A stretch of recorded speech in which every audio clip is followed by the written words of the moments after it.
बिस्मिल्लाहिर्रहमानिर्रहीम। अस्सलाम वालेकुम दोस्तों, बिलाल कॉन्सेप्ट्स में आप सबको खुशामदीद। आज हम बात करेंगे थ्योरी ऑफ डेटरेंस के बारे में और हम इसकी थ्योरी और इसकी जो प्रैक्टिस है ना वो देखेंगे। और इसके अंदर हम जो स्पेशल हमारा रेफरेंस होगा वो इंडिया और पाकिस्तान का होगा।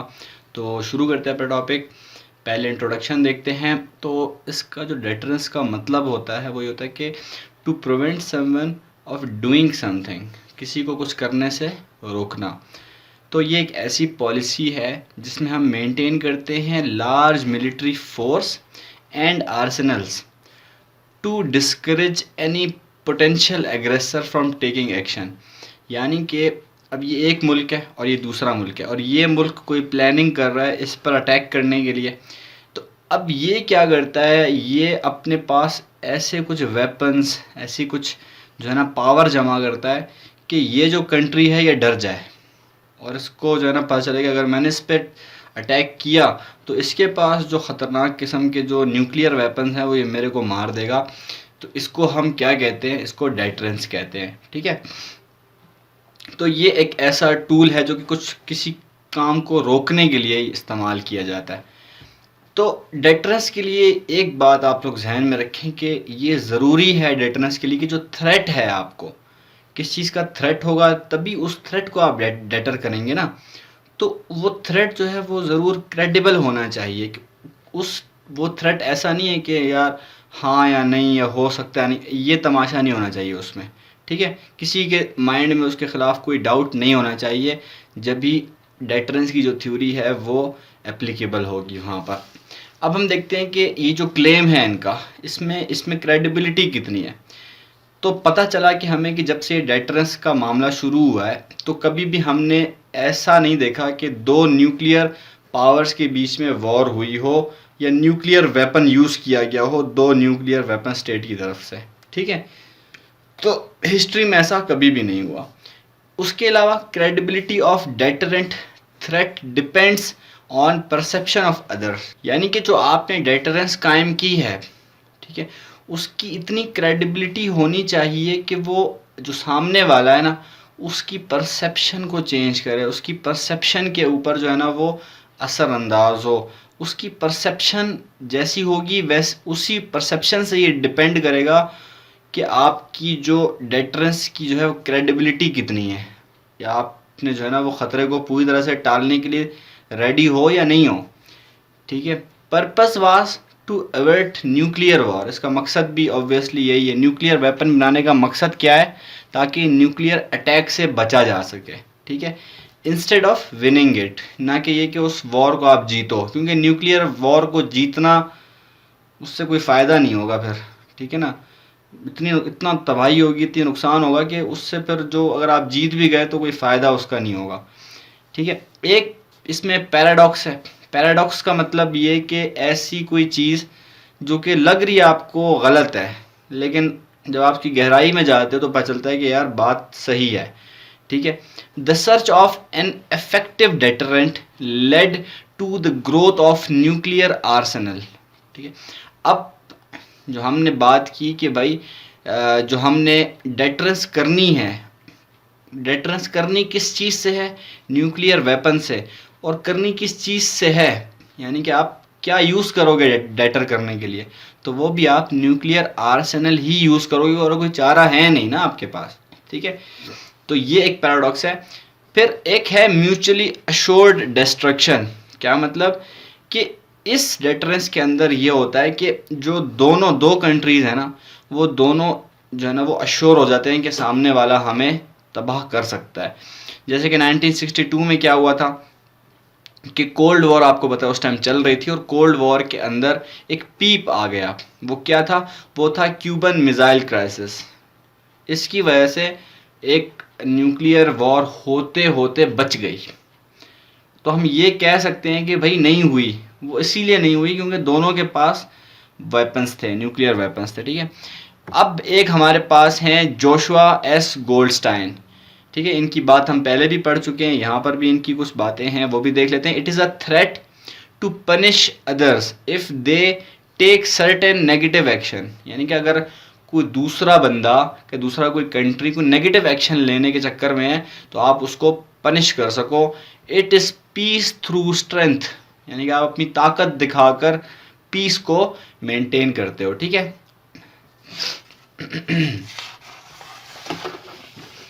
अब हम देखते हैं कि भाई थ्योरीज क्या हैं डेटरेंस की। पहली थ्योरी हमारी है एग्जिस्टेंशियल डेटरेंस थ्योरी। इसमें अंदर जो है वो अनसर्टेन ओपेसिटी होती है। हमें ये नहीं पता होता कि जो सामने वाला हमारा जो स्टेट है, ओपोनेंट स्टेट है, उसके पास कितनी कैपेबिलिटी है, उसके पास स्टॉक पाइल कितने हैं, वेपन्स कितने हैं उसके पास। तो ऐसी एम्बिग्विटी की तरह की जो एम्बिगुअस डेटरेंस जो होती है उसको हम एग्जिस्टेंशियल डेटरेंस कहते हैं। इसको आप एम्बिगुअस डेटरेंस भी कह सकते हैं। एक हमारे पास है क्लासिकल डेटरेंस थ्योरी। ये क्या है? ये लोग यही बात करते हैं कि भाई जो एनार्किक सिस्टम है वो अल्टीमेटली तो होनी तो वॉर ही है, ठीक है। लिहाजा हर स्टेट क्या करे, वो सेल्फ हेल्प करे, और हर स्टेट जब सेल्फ हेल्प करेगा तो ऑटोमेटिकली डेटरेंस कायम हो जाएगी। जैसा कि आपको पता है कोल्ड वॉर के अंदर जो थी वो बायपोलर वर्ल्ड हमारी बन चुकी थी। थर्ड हमारी जो थ्योरी है वो है स्ट्रक्चरल डेटरेंस थ्योरी। ये इसके अंदर मल्टीपोलैरिटी की तरफ काम होता है।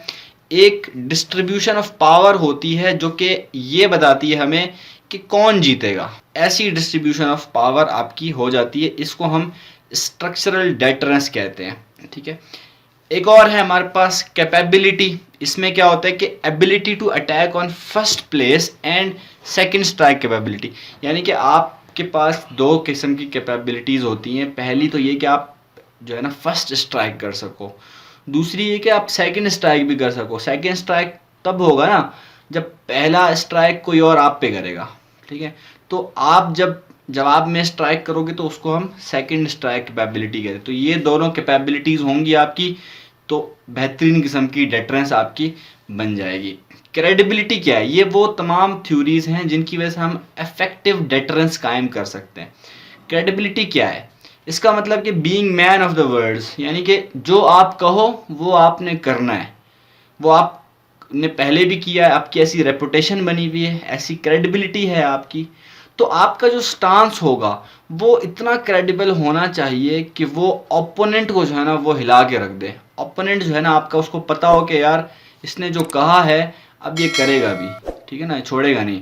तो इसके अंदर प्रोपेगेंडा भी आता है, और जो है ना आप अपनी विल पावर अपनी जो है ना वो उसको प्रोपेगेट करते हो, बताते हो कि दुनिया को बताते हो कि देखो मैंने पहले भी जो है ना कहा था और किया, अब भी मैं जो कह रहा हूँ वो मैं करूँगा। इस तरह से आप प्रोपेगेट करते हो अपनी विल पावर को, ठीक है। इस तरह से भी हम डेटरेंस करते हैं। फिर एक और तरीका होता है कम्युनिकेशन का। इसमें क्या होता है?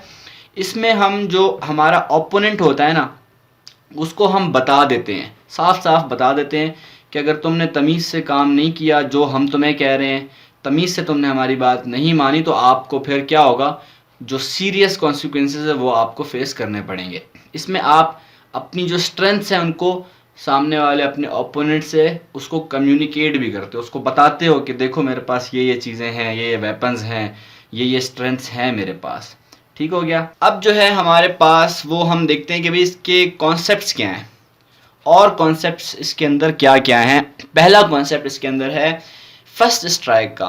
फर्स्ट स्ट्राइक को हम प्री एम्प्टिव स्ट्राइक भी कहते हैं, यानी कि अगर आपको पता चले कि यार कोई स्टेट मेरे ऊपर हमला करने वाला है और कन्फर्म हो आपको, तो फिर आप लाजिमी बात है इंतज़ार तो नहीं करोगे ना कि वो हमला करेगा, फिर आप पहले हमला करोगे। ये जो है ना फर्स्ट स्ट्राइक जो होती है ना, ये आपकी ओवरवेलमिंग फोर्स इसके अंदर इन्वॉल्व होती है, ठीक है। एक और होती है हमारी सेकेंड स्ट्राइक, जो है ना हमारा एक कॉन्सेप्ट होता है। इसमें क्या होता है कि अगर आप पे पहले अटैक हो गया, उसके बाद आपके पास अब भी ऐसा पोटेंशियल है कि आप बदला ले सकते हो अपना, इसको हम सेकंड स्ट्राइक कहते हैं। फिर एक हमने जो है ना वो प्री एम्प्टिव स्ट्राइक हमने पहले भी देख ली, इसको हम देख लेते हैं कि ये और डिटेल में क्या होती है। War commenced in an attempt to repel or defeat a perceived imminent offensive or invasion or to gain strategic advantage. तो वही बात है कि हमने क्या करना है, हमने एक जो ये वॉर होती है हमारी प्री एम्प्टिव स्ट्राइक, इसके अंदर हम अगले को डिफीट करने के लिए या उसको रिपेल करने के लिए जो भी ख़तरा हमारे सामने आता है, या हम कोई स्ट्रेटेजिक एडवांटेज हासिल करने के लिए हम फर्स्ट स्ट्राइक को प्रेफर करते हैं। ये इसको हम प्रीएम्प्टिव स्ट्राइक भी कहते हैं। काउंटर फोर्स ये क्या होता है, इसमें target which has military value, हम उस जगह को टारगेट बनाते हैं।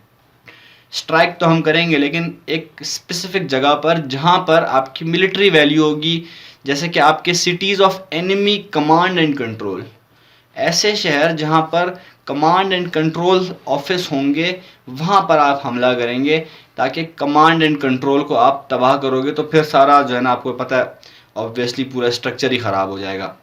मिलिट्री इंस्टॉलेशंस जो हैं उनको भी आप अटैक कर सकते हो काउंटर फोर्स के अंदर। अब हम देखते हैं कि डेटरेंस की टाइप्स क्या क्या है। पहली है हमारी डायरेक्ट डेटरेंस। इसके अंदर म्यूचुअली अश्योर्ड डिस्ट्रक्शन होती है, जैसे कि आपको मैंने बता दिया कि both sides are assured that जो हमारा जो वो है ओपोनेंट है, और ओपोनेंट कैन किल अस, बस सिंपली, ठीक है। तो ये हमारी जो है ना वो म्यूचुअली अश्योर्ड डिस्ट्रक्शन होती है। तो इसमें एग्जांपल हमारी जो है वो एसिमेट्रिक डिटरेंस होती है। मिसाल के तौर पर कि अब म्यूचुअली अश्योर्ड डिस्ट्रक्शन कब कायम होगी, जब एक स्टेट छोटा होगा एक स्टेट बड़ा होगा in terms of power, in terms of resources. तो ये स्टेट अब क्या करेगा, ये कम से कम इतनी पावर तो जमा करेगा ना कि ये इस स्टेट को तबाह कर सके। अब ये तबाह करेगा नहीं, लेकिन इतनी पावर जमा कर लेगा कि इस पर अटैक कर सके। इसको ये हम कहते हैं, क्योंकि ये छोटा था पावर में, इसलिए इसने एसिमेट्रिक डेटरेंस कायम की है।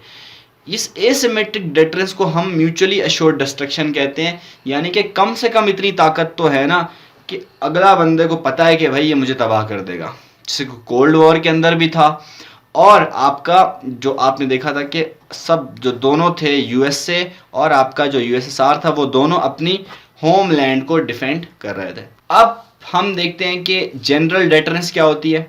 ये जो जनरल डेटरेंस है, ये जनरल और आपका जो इमीडिएट डेटरेंस है, ये दोनों, एक बंदा है मॉर्गन, उसने ये दोनों हमें बताई हैं, ठीक है। तो इसके अंदर क्या होता है जनरल डेटरेंस के अंदर, कि कोई क्लियर डेंजर नहीं होता वॉर के टाइम पे, ठीक है, मगर एंटेगनिज्म होता है, वहाँ पे एंटेगनिज्म होता है, डेंजर कोई नहीं होता, ठीक है। तो क्या होगा कि इससे ये हो सकता है कि आप न्यूक्लियर वॉर की तरफ लीड कर जाओ। क्यों? क्योंकि डिसीजन मेकिंग में क्राइसिस हो सकता है ना, डिसीजन मेकिंग में लेट हो सकता है, क्योंकि डेंजर तो है नहीं ना कोई विजिबल डेंजर। अब क्या होगा, हो सकता है आप डिसीजन मेकिंग के अंदर जो है ना वो थोड़ा सा ताख़ीर से काम लो, लेट कर दो, तो इससे ये हो सकता है कि अगला आप पे पहले अटैक कर दे, ठीक है ना। तो ये कोई जनरल डेटरेंस जो है ना, ये इतनी कोई अच्छी ख़ास मजबूत किस्म की डेटरेंस नहीं है। इसमें कुछ जो है ना वो मसले मसाइल भी आ जाते हैं, लेकिन फिर भी बहरहाल एक किस्म की डेटरेंस है, ठीक है। इस अगला जो है वो इसने बताया वो इमीडिएट डेटरेंस है। इसमें क्या होता है, इसमें ए कंट्री जो होता है वो प्लान करता है, मिसाल ए कंट्री वो प्लान कर रहा है अटैक करने के लिए, और बी कंट्री जो है वो posing a threat of retaliation. तो वो एक जो है ना उसने इतने वेपन्स जो है ना वो बना लिए हैं कि अब वो आपको थ्रेट पोज कर रहा है कि अगर आपने अटैक किया तो मैं रिटेलिएट भी करूँगा। सबसे बड़ी मिसाल इसमें क्यूबन मिसाइल क्राइसिस 1962 की है, ठीक है। अब हमारे पास जो है वो फोर्थ जो है वो एक्सटेंडेड डेटरेंस है। याद रहे ये एक्सटेंडेड डेटरेंस मॉर्गन ने नहीं दी है, मॉर्गन ने सिर्फ वो दो ही दी हैं। एक्सटेंडेड डेटरेंस क्या होती है, इसके अंदर आपकी defender extends his protection to a third party. मिसाल पाकिस्तान जो है वो किसी दूसरे कंट्री को भी अपने साथ मिला लेता है और कहता है कि भाई हम दोनों कंट्री हैं और ये इंडिया है। ये मिसाल ये पाकिस्तान और उसका अलाय है और ये इंडिया है। अब क्या है, इंडिया को पता है कि अगर मैंने पाकिस्तान के ऊपर अटैक किया तो उसका अलाय भी आएगा, अगर इसके अलाय पे अटैक किया मैंने तो पाकिस्तान भी आएगा, ठीक है। अब क्या किया आपने, अपनी डेटरेंस को थर्ड पार्टी की तरफ शिफ्ट कर दिया है। अब जो अपनी डेटरेंस है उसको एक्सटेंड कर दिया है आपने, ठीक है। तो आपने जो अपना नेशनल इंटरेस्ट है उसको बेसिकली एक्सटेंड करते हो ना आप, क्योंकि लाजमी बात है जो आपका अलाय होगा उसका आपके साथ कोई इंटरेस्ट तो होगा ना, तो उसको आप एक लार्जर स्फीयर के ऊपर जो है ना वो उसको आप एक्सटेंड कर देते हो, ठीक है। और मतलब जो और किस्म की आपकी डेटरेंस होती है उस पर तो आप सिर्फ अपने होम लैंड की प्रोटेक्शन करते हो ना, अब आपके ज़िम्मे एक और लैंड भी आ जाती है, ठीक है। Attack on one will be considered attack on all, ठीक है, ये बात मैं आपको बता चुका। इसकी मिसाल हमारे पास है जैसे कि यूनाइटेड स्टेट्स का इन्फ्लुएंस रहा साउथ चाइना सी के अंदर। आपको पता है साउथ चाइना सी के अंदर फिलीपाइंस को, जापान को, फिर आपका जो है ना साउथ कोरिया को उसने अपना जो है ना वो अलाय बनाया हुआ है ताकि वो चाइना को काउंटर कर सके। उसके अलावा ताइवान को भी वो प्रोटेक्ट करता है, ताइवान को सपोर्ट प्रोवाइड करता है ताकि अगर चाइना उस पर हमला करे तो it will be consider that it is attack on USA. ठीक है, तो अब ये बात है कि बात सारी यहाँ पे डेटरेंस की जो हमारी थी थ्योरीज थी, जो उसकी टाइप्स थी, वो सारी हमने पढ़ ली हैं। ठीक है, अब हम देखेंगे स्पेसिफिकली कि साउथ एशिया के अंदर डेटरेंस कैसे होती है, लेकिन ये जो है ना टॉपिक हम अगले लेक्चर में, अगली वीडियो में हम डिस्कस करेंगे। ठीक है, तब तक की इजाज़त दीजिए, चैनल को सब्सक्राइब करना ना भूलें। अल्लाह ने के बाद।